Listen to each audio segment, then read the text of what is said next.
amati mbégteeg bànneex di ànd ak yéen ñu teewlu ci 5M TV Sénégal jërë ngeen jëf.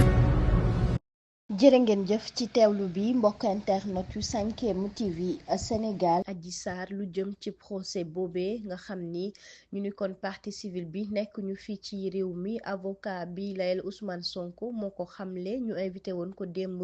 ca émission Grand Jury ca RFM moom avocat bi di maître Bamba Cissé loolee la xamle mu ni daal jàpp na ni lu jëm ci wàllu jugement boobee ci diggante Adji Sarr ak Ousmane Sonko duñ ko mën a amal li ko waral bokk na ci mu ni ña nekkoon ca dossier boobe ñoom ñëpp nekkatuñu fii ci réew mi moom Adji Sarr sax nekkatu fi itam kon nag mbir mi dana jafe loolu ñu daal di rek tëggaat dossier boobe jëm ci digganteeg moom Ousmane Sonko ndax moom Adji Sarr ñu ni kon génnee nañu mbir mi ci benn fan ci weeru juin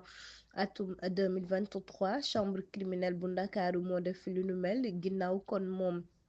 leaderu patriote yi bi ñu ko daane kon ñaari atu kaso jëm nag ci wàllu corruption de la jeunesse maanaam kon rek daal di ger ab ndaw ginnaaw itam complot bi nga xam ne ñu ni jàpp nañ ñi ci nag état bi la jóge loolee yëpp itam rek jëloon nañu ko en compte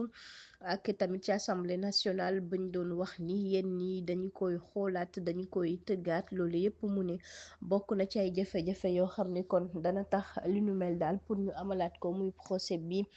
ci diggante Adji Sarr ak Ousmane Sonko dana jafe.